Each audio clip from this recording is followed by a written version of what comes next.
அனைத்து அன்பர்களுக்கும் யோகிஸ் தியானம் மற்றும் ஆன்மீக குணமளிக்கும் ஆய்வு மையம் சார்பாக அன்புடன் வணக்கத்தை தெரிவித்துக் கொள்கின்றேன். படுத்துக்கொண்டே மூச்சை கவனிக்கலாமா என்ற ஒரு கேள்வியை கேட்டிருக்கிறீர்கள். இந்த மூச்சை கவனிப்பதனுடைய முக்கிய நோக்கம், நம்முடைய பிரதான நோக்கமே மூச்சை கவனிக்கிறது அல்ல. அதுக்கு பின்புலமாக இருக்கக்கூடிய விஷயம் என்ன அப்படின்னா, மனதை ஒரு அமைதி நிலைக்கு கொண்டு வர்றதுக்கான ஒரு ஆயத்த பயிற்சி தான் மூச்சு.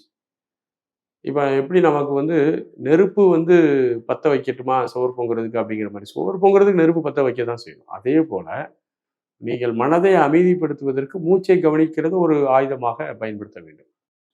மனம் என்னும் அடங்காத யானையை நாம் ஒரு நெறிக்கு கொண்டு வருவதற்கு மூச்சு என்ற ஆயுதத்தை நாம் அங்குசமாக பயன்படுத்த வேண்டும். இதுதான் ஒரு விஷயம்.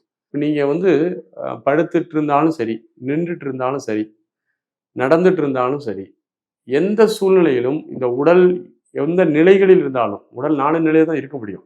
அமர்ந்த நிலை, நின்ற நிலை, நடந்த நிலை, கிடந்த நிலை. இந்த 4 நிலைகள்ல தான் அந்த உடலானது இருக்க முடியும். இந்த 4 நிலைகள்ல எப்படி இருந்தாலும் மனமானது இயங்கிக் கொண்டிருக்கும். இதில நீங்க புரிந்து கொள்ள வேண்டும். நீங்க உட்கார்ந்து பண்றது ஒரு ஒரு ஒழுக்கமான ஒரு நெறிக்கு வரணும், ஒரு பழக்கத்துக்கு வரணுங்கிறதுக்காக நம்ம முதுகு தண்ட நேரா வச்சு உட்கார்ந்து பண்றோம். ஆனால் நமக்கு மனமானது உட்கார்ந்து இருந்தாலும் மனசு ஓடுது. நின்னுட்டு இருந்தாலும் மனசு ஓடுது, நடந்தாலும் ஓடுது, படுத்திருந்தாலும் ஓடுது. அப்ப படுத்துட்டு கூட மூச்சை கவனித்துக் கொள்ளலாம். தப்பு கிடையாது. ஏன்னா, நமக்கு தேவை மன அமைதி.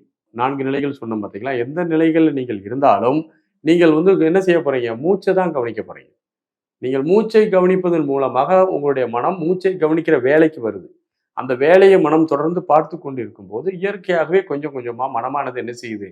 அமைதி நிலைக்கு வர ஆரம்பிக்குது. எந்த நிலையில இருந்தாலும் நாம் மூச்சை கவனிக்கிறோம் அப்படிங்கிற விஷயத்த செய்தால் போனால உங்களுக்கு வாய்ப்பு கிடைக்குது.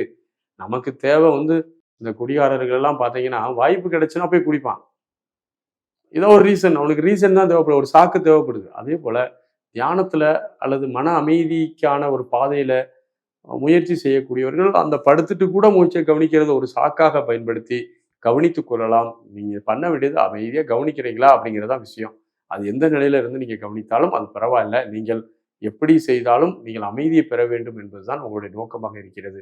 ஆகவே நீங்க படுத்த நிலையிலும் கண்டிப்பாக மூச்சை கவனிக்கலாம். வாழ்த்துக்கள்.